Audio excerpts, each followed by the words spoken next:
안녕하세요. 윤도현 법무사입니다. 오늘도 옆에 김범석 법무사님 나오셨습니다. 안녕하세요. 네, 안녕하세요. 김범석 법무사입니다. 예, 네. 제 채널에 지금 벌써 지금 아주 고정 출연을 하고 계신데 제가 김범석 법무사님을 위해서 채널에 그 재생 목록을 하나 만들었습니다. 저 행동하는 실무법무사 법무사 신박. 네. 김범석 법무사님은 저희 그 법무사 신박의 어떤 활동의 일원으로서 이렇게 채널을 만들어 주시면 네. 좋지 않을까 좀 그런 생각이 듭니다. 네. 그래서 오늘 이 시간은 저번에 이제 개업에 대해서 이제 말씀을 드렸고 개업하는데 이제 얼마 되지 않으니까 많은 분들이 너무나 관심을 가져주셔서 네. 제가 이번에는 어떤 주제로 할까 하다가 이제 김범 법무사님은 정말 그 진짜 찐 행동하는 실무 법무사잖아요. 그러면서 본인이 이제 사건을 한 내용에서 또 최근에 소유권 이전 매매를 했다. 근데 이 부동산 등기 매매가 가장 빈번하면서도 가장 흔하면서도 또 가장 좀 문제점도 많은 그런 등입니다. 그쵸. 그래서 우리 법무사님이 매매를 할 때 어떤 좀 프로세스로 하셨는지 과정을 좀 듣고 싶어요. 저희 이제 제가 아시는 이제 부동산 중개사 사무소가 있어서 거기서 이제 소개로 이제 소유권 이전 등기를 의뢰를 해주셨고요. 제가 이제 직접 그 사무실에 찾아가서 모든 서류를 이제 사인을 받고 진행을 하게 됐습니다. 제가 하나 궁금한 게 이제 그 집을 사시는 그런 많은 분들이 있을 거란 말이에요. 네네. 거의 집은 평생에 한 번 사잖아요. 그러다 보니까 이 절차를 잘 모르세요. 이 절차가 기본적으로 이제 뭐 중개부터 시작을 해서 어떻게 진행되는지 한번 과정을 한번 좀 설명을 해주시면 좋을 것 같아요.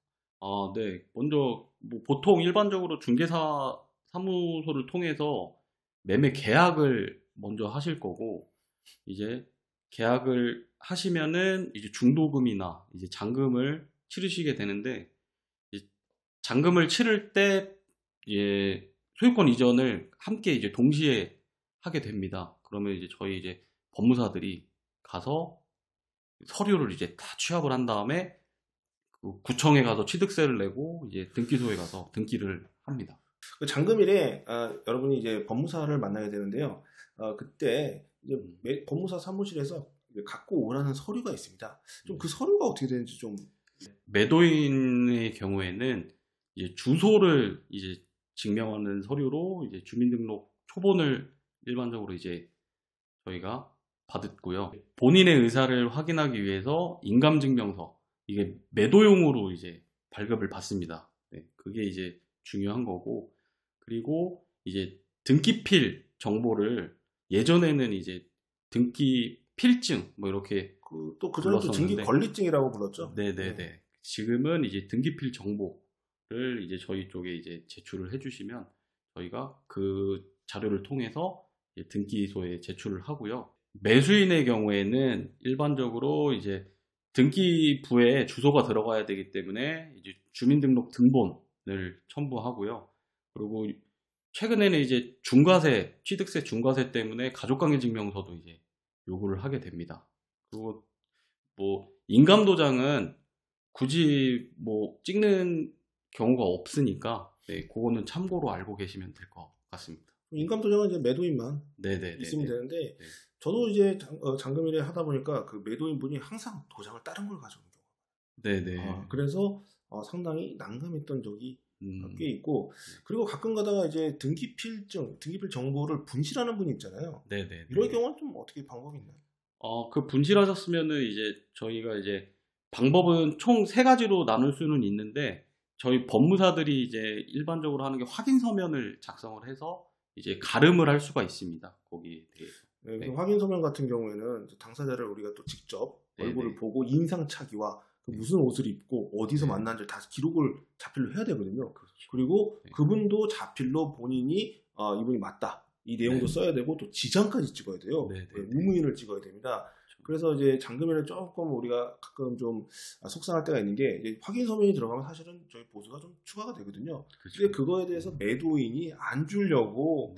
근데 여러분 그걸 아셔야 돼요. 여러분이 진정한 소유자인지 여부를 저희들이 직접 확인을 하고 그거에 대해서 저희들이 책임을 지고 사실 해드리는 거거든요.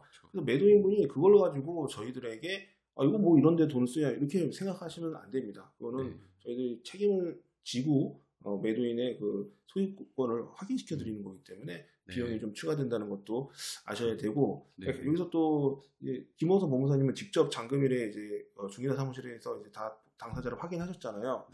근데 이제 좀 중요한 게, 많은 분들이 요즘 중개사 사무실에서 이제 법무사라고 말을 하는데 진짜 그 사람들이 과연 법무사를 만난 분들이 몇 프로나 될까요? 저도 굉장히 중개사 사무소를 저도 운영을 해봤지만 법무사 분들을 만나기 굉장히 어렵고, 제가 이번에 저도 이제 법무사 배지를 달고 이제 제가 직접 방문을 드렸었는데, 이 거래 당사자분들이 굉장히 좀 뭐랄까 신기하게 보시고 놀라죠. 네네네, 되게 좀 분위기도 약간 좀 엄숙해지는 것 같았고요. 뭔가 좀 되게 자부심을 또 느낀 부분도 있었습니다. 그 여러분들은 잘 모르시겠지만 저희들이 그 등기를 신청할 때 자필 서명 정보라는 걸 제출합니다. 그렇죠. 그것이 무엇이냐면, 등기 의무자, 특히 소유자 있잖아요. 소유자가 진정한 소유자임을 법무사가 직접 확인을 하고 그 사람을 소유자임을 확인했다. 이것을 우리가 자필로 서명까지 하고 제출하거든요.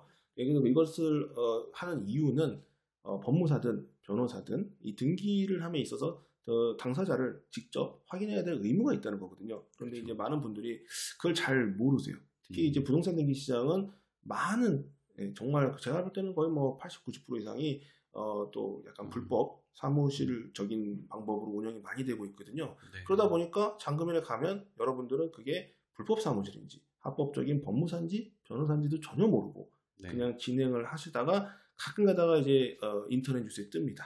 근데 사고가 터져서 돈을 그냥 삥 뜯기고 날랐다, 도망갔다.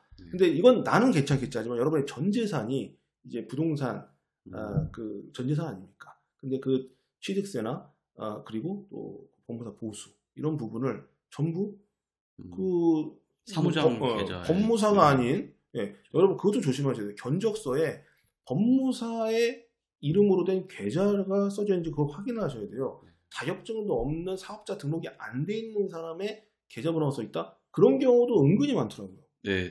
굉장히 많습니다. 전혀 근데 그런 거에 대해서 인식을 안 하고 있다가 나중에 전 재산을 만약에 잃으시면 여러분 책임은 누가 집니까? 아무도 책임지지 않고 그 전화로 전화를 거셔도 연락이 안 될 거란 말이에요.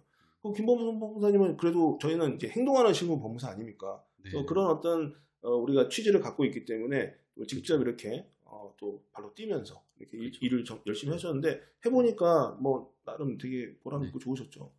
네, 굉장히 좀 보람 있었고요.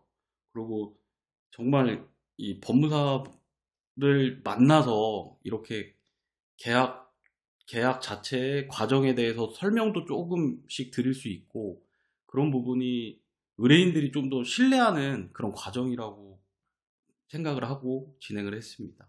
그래서 제가 마지막으로 좀 드리고 싶은 말씀은, 여러분들이 평생 한 번 있는 집을 사는데 취득세도 장난 아니거든요. 몇 억짜리 집 사면 몇백만, 몇천만 원 될 수도 있는 거기 때문에 그 여러분들의 그 전 재산을 자격이 없든 무자격사에 맡기지 말고 김범석 법무사님과 같이 직접 일을 하는, 이렇게 여러분 연락이 되는 법무사와 통화가 되는 법무사를 볼 수 있는 그런 사무실에서 꼭 여러분의 일을 맡기시길 바라겠습니다. 오늘 김범석 법무사님이 실무했던 이야기를 한번 나눠봤는데요. 다음에는 더 좋은 주제로 한번 만나 뵙도록 하겠습니다. 윤동현 법무사였습니다. 감사합니다. 감사합니다.